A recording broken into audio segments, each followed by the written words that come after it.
There are six major Indian philosophical systems, and among the six, Vedanta happens to be one.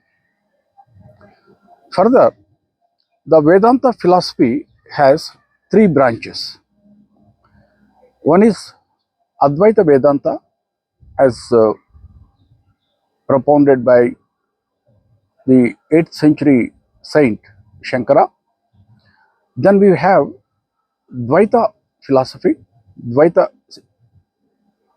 as propounded by Madhvacharya of 13th century. Then we have in between another philosophy which has been propounded by Saint Ramanujacharya in 11th century, which is called as Visisht Advaitha. So we have total of three branches in the Vedanta philosophy. Advaita is essentially all about non-dualism. Dvaita philosophy is all about the concept of dualism. And the Visisht Advaita propounded by Ramanujacharya is somewhat more of a reconciliation between the two philosophies. If you come to the first philosophy, that is Advaita Vedanta, it was propounded by the famous 8th century philosopher Shankara, we also refer to as Adi Shankaracharya. He talks about the concept of non-dualism, that is, all souls are one and the same as that of universal soul. There is no distinction between an individual soul and the universal soul. That's how the concept of non-dualism has arisen, or we call it the concept of monism.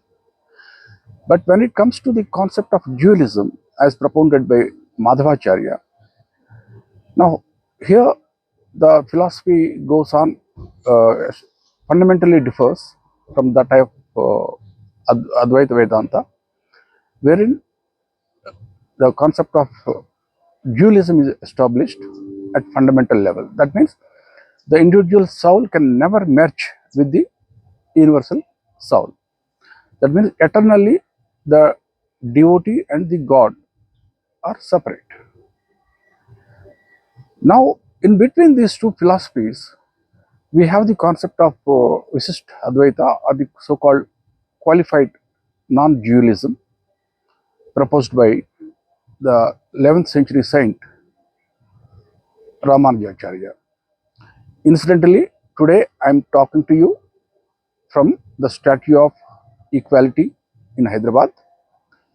The statue which you see behind me is that of Saint Ramanujacharya, and I thought it is more appropriate to speak to you all on this such a subject from a place like this. Now let us come before diving deep into the core ideas which I wanted to present to you today. Let me give you a broad understanding of the concept of non-dualism and the concept of dualism, and of course that of qualified non-dualism proposed by Saint Ramanujacharya. As you can understand, the concept of non-dualism is something like, in the words of Swami Vivekananda, let me give you an illustration to make you understand much easier. If God is like a circle, or the universal soul is like a circle, the circumference is infinite. It is nowhere. Since the circumference is infinite, the center is also infinite. If you have to describe a human being is also somewhat akin to the God only. Only the difference is the circumference is infinite, but the center of the circle is at the heart of the individual soul. So both concepts, they propose that whether it is Advaitha Vedanta or Dvaitha Vedanta, the existence of individual soul and the universal soul. But in the concept of Advaita Vedanta, essentially there is no difference between the individual soul and the universal soul. They are one and the same. However, Dvaita Vedanta, that is a concept of dualism, doesn't agree with that. It proposes that at fundamental level, the individual soul can never merge with the universal soul.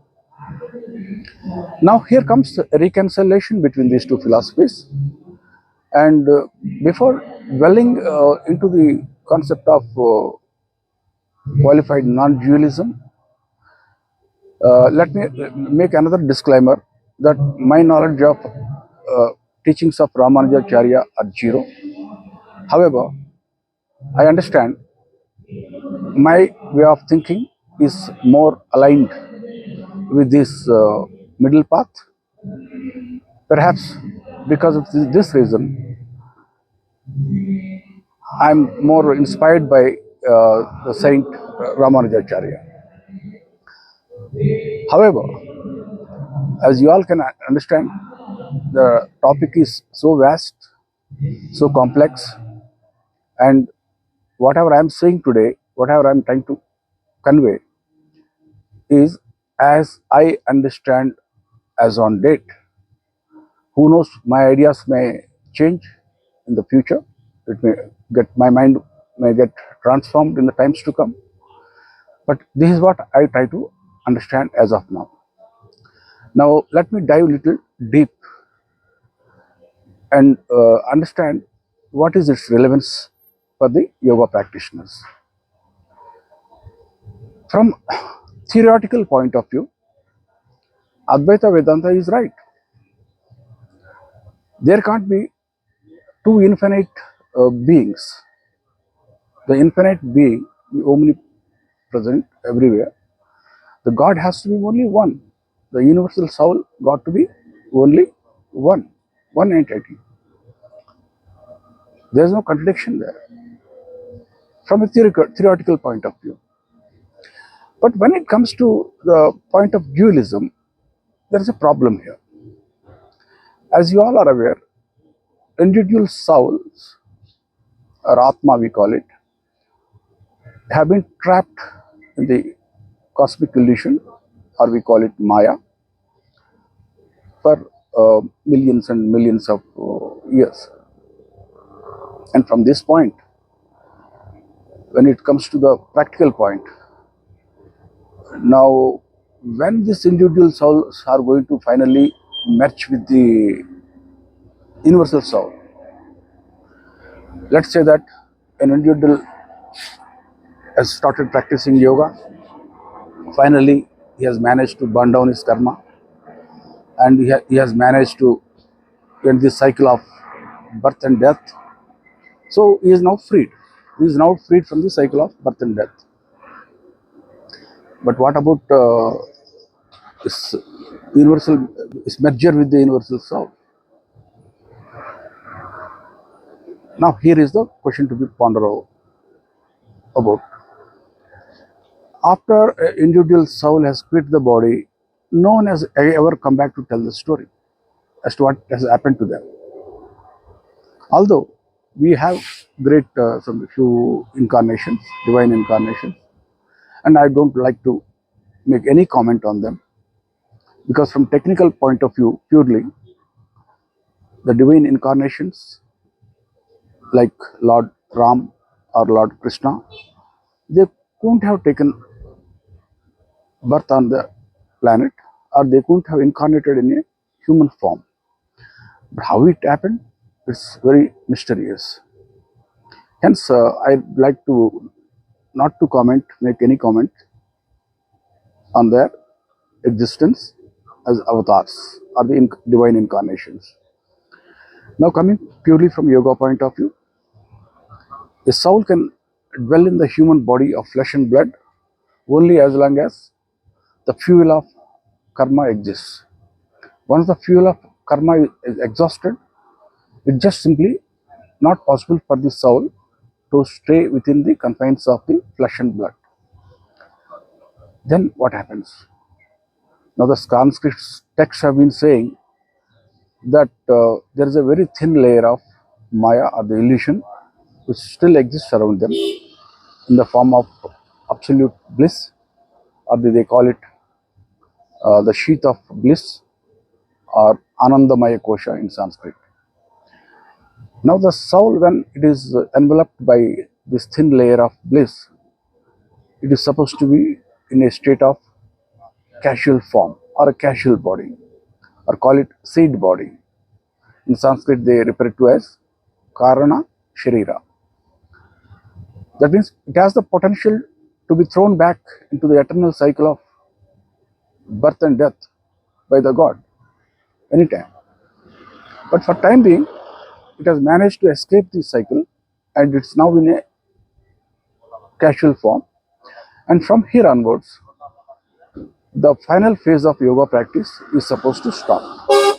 As per the ancient Sanskrit text, there is a technique called as Shambhavopai, or the technique of Shambhavi, which is used by the soul to achieve its final merger with the universal soul, or as it starts evolving spiritually. Now, from here onwards, what happens to the journey of the individual soul is a very lesser known subject. However, I would like to draw your attention to certain indicators from the ancient Sanskrit texts.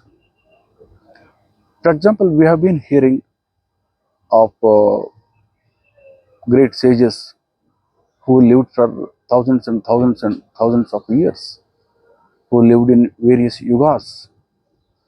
For example, if you see sage Parshuram, he was very much there during the time of Ramayana, and he was very much there in the time of Mahabharata. Same with Jambavan, he was there very much in the time of Ramayana, and he was very much present during the time of Mahabharata. Similarly, many more sages who have been always existing. Now, the point to understand is, if they have been liberated from the cycle of birth and death,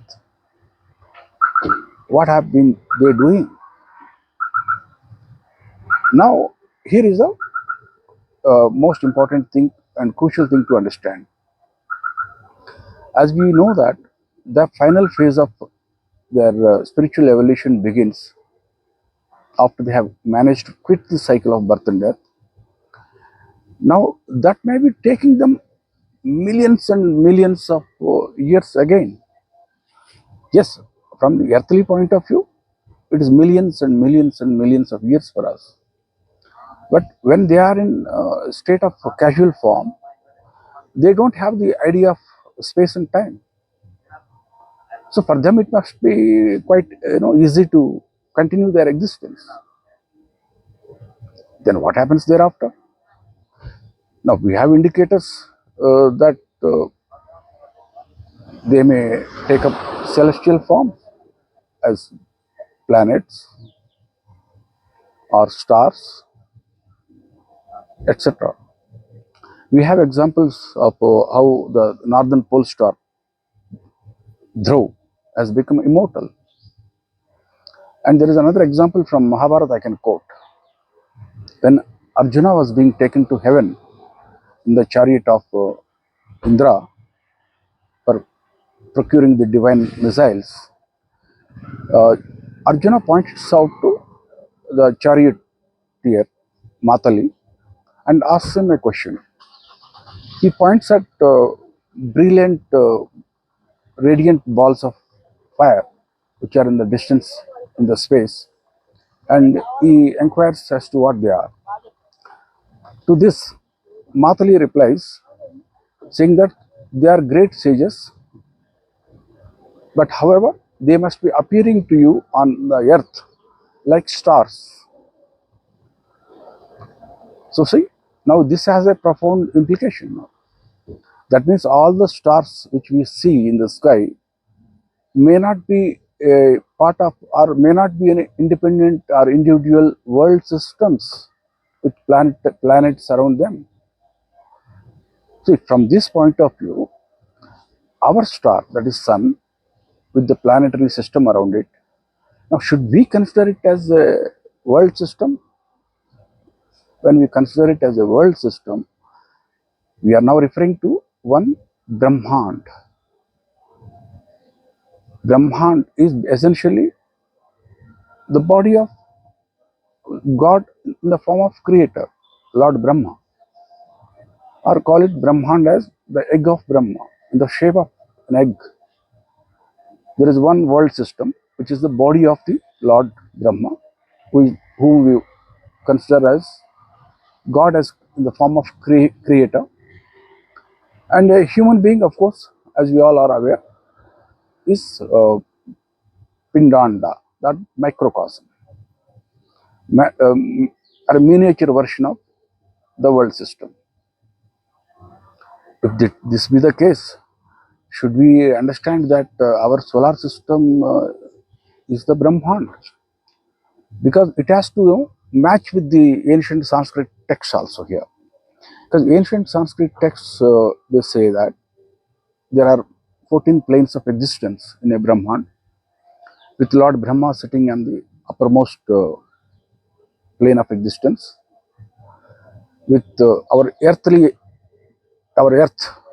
starting from the top, it is supposed to be the seventh.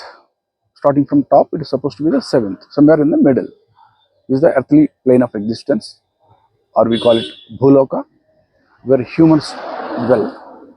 Then below Bhuloka, we are supposed to be having 7 more planes of existence.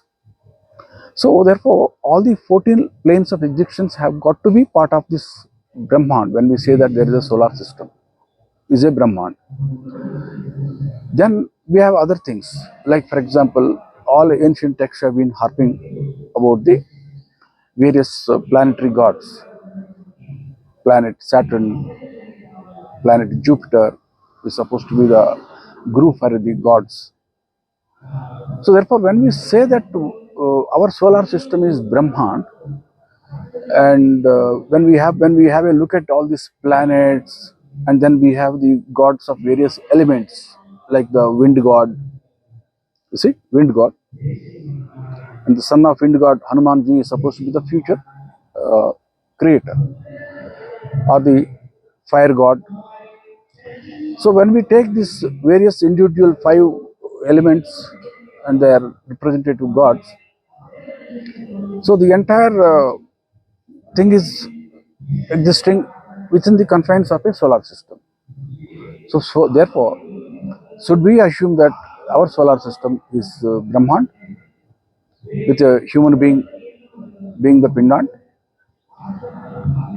or should we consider our galaxy, that is Milky Way galaxy, with so many stars, as the Brahman?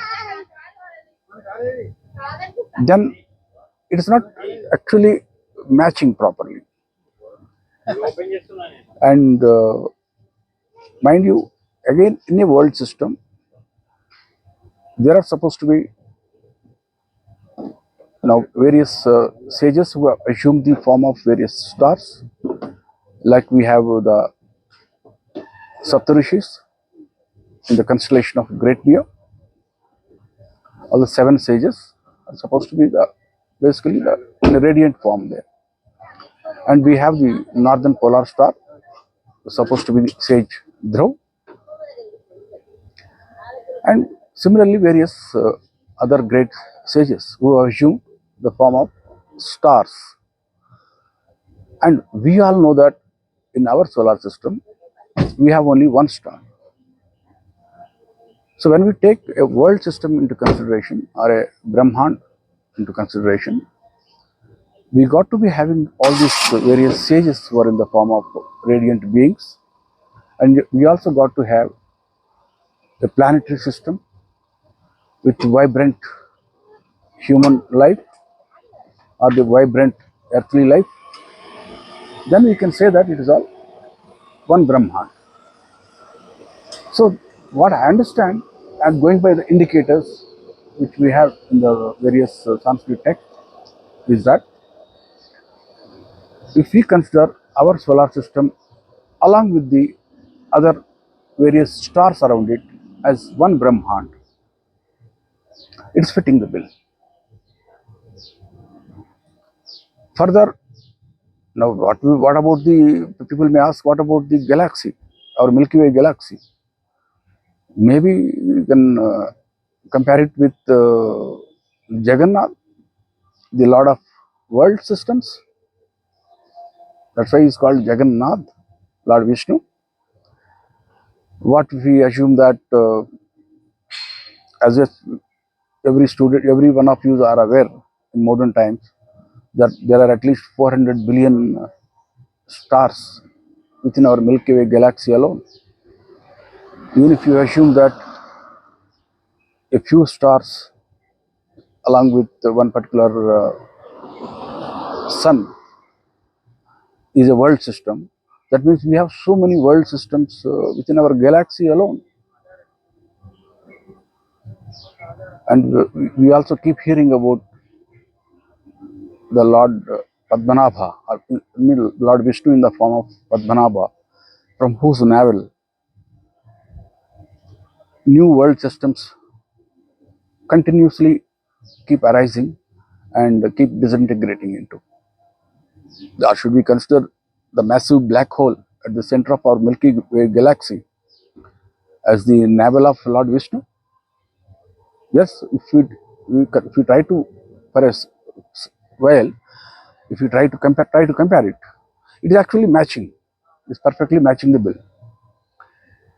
If this be the case, now all these individual souls who somehow manage to get out of the cycle of birth and death, they are continuously evolving spiritually. Some of them, they may be assuming the celestial forms. Some of them may become the representatives of the physical elements like wind, fire, water, etc. That means no one has ever merged with the universal soul as such. The timelines are gigantic. We don't know, if you see our own solar system and the Milky Way galaxy,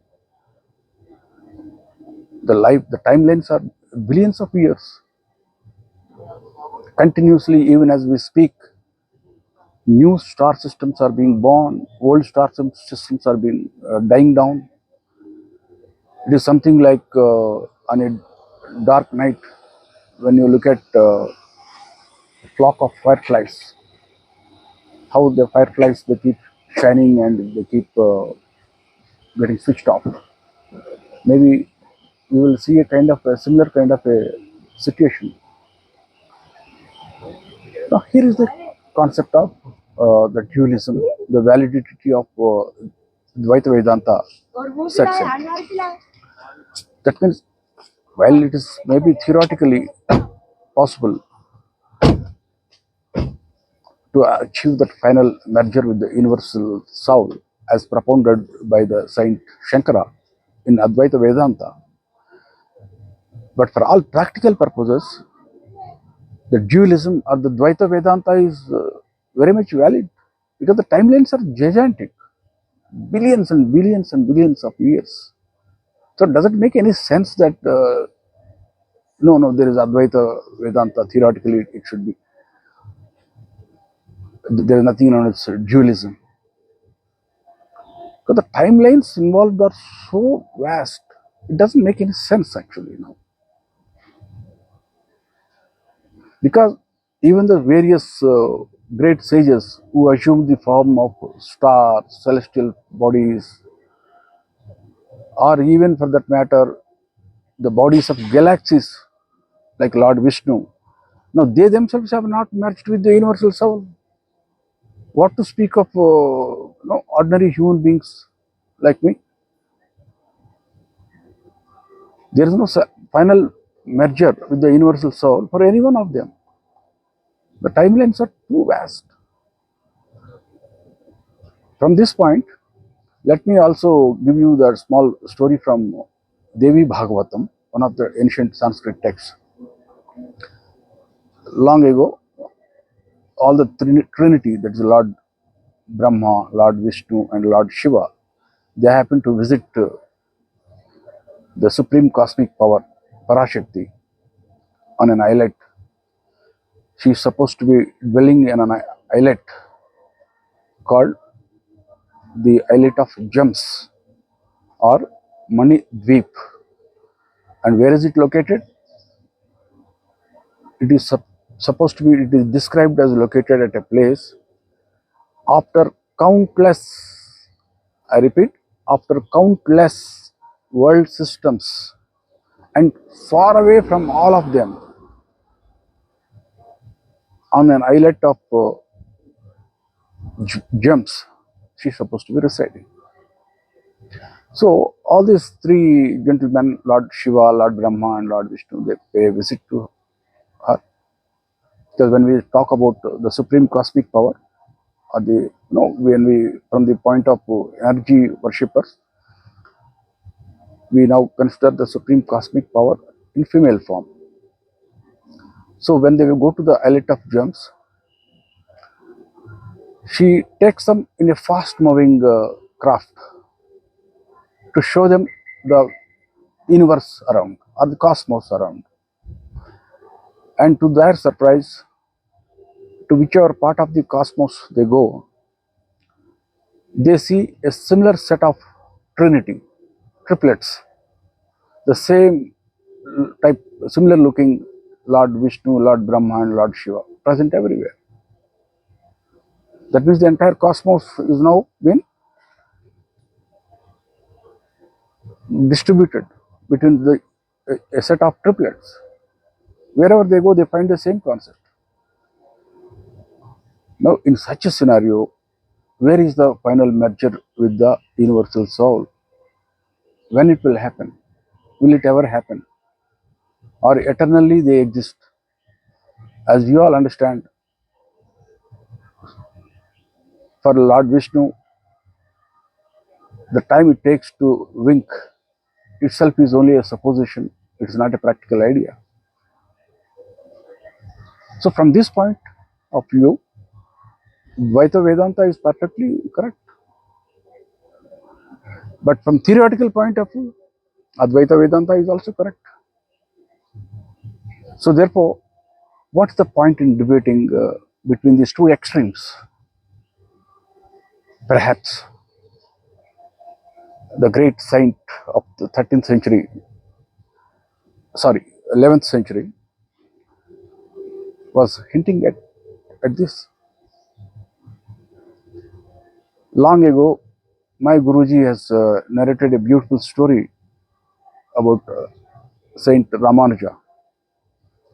Once upon a time, his Guru gave him a very powerful mantra, and he told him that by chanting that mantra, great benefit will accrue to him. And as per the yogic traditions, when a mantra is given by a Guru, it is not supposed to be revealed by the disciple to anyone else. Whereas Ramanuja Acharya is supposed to have gone and climbed onto a temple and called all the people of the village around him and loudly narrated that mantra to everyone. And people questioned him, how could you have done such a thing? You are not supposed to reveal the mantra given by your Guru. Saint Ramanuja, it seems he has replied, saying that if at all any harm has to come to me, it will only be me. But if the mantra is so beneficial, so many people are going to get benefited by that mantra. What is my life in front of so many others' lives? So, such were the beautiful concepts propounded by Saint Ramanujacharya, and he popularly is supposed to be the one responsible for opening up of temples to all castes. In ancient times, olden days in India, only the upper classes or upper castes were allowed to enter into the temples. The lower castes were never allowed inside the temples. Whereas Saint Ramanujacharya believed that God is meant for everyone. So therefore, temples are also meant for everyone. And everyone has a right to enter the temple and worship the God. So he advocated this idea of opening up the temples for all. And from that point of view, he was more of he fought for the social justice of the humanity. That's all I wanted to speak to you today about the concept of Advaitha Vedanta, Dvaitha Vedanta, and Visisht Advaitha Vedanta propounded by Saint Ramanujacharya. And I couldn't have found a better place than this, that is the statue of equality, to explain this thing to you. And as I said in the beginning itself, whatever I have told you is purely my view, and my own understanding has also been constantly evolving. Who knows, it may undergo through much more transformation in the years to come. But as of now, this is what I have to understand about this. In a nutshell, debating about the concepts of Advaita Vedanta, Dvaita Vedanta, or the concepts of non-dualism, dualism, and qualified non-dualism, all this is not going to be of any benefit to the yoga practitioners, because all are right, all are saying the same thing. From one is right from theoretical point of view, one is from true saying the same thing from the practical point of view, and someone else is trying to reconcile between both the extremes. For a yoga practitioners, this academic debate is of no use, and what you should focus on is trying to free yourself from the cycle of birth and death. First, you free yourself from the cycle of birth and death. When we get there, we will deal with these philosophies at the time, not now. When we manage to quit the cycle of eternal birth and death, which is possible only by burning down all your karma, we will deal with these three concepts that time. Till then, goodbye. Wish you all the best.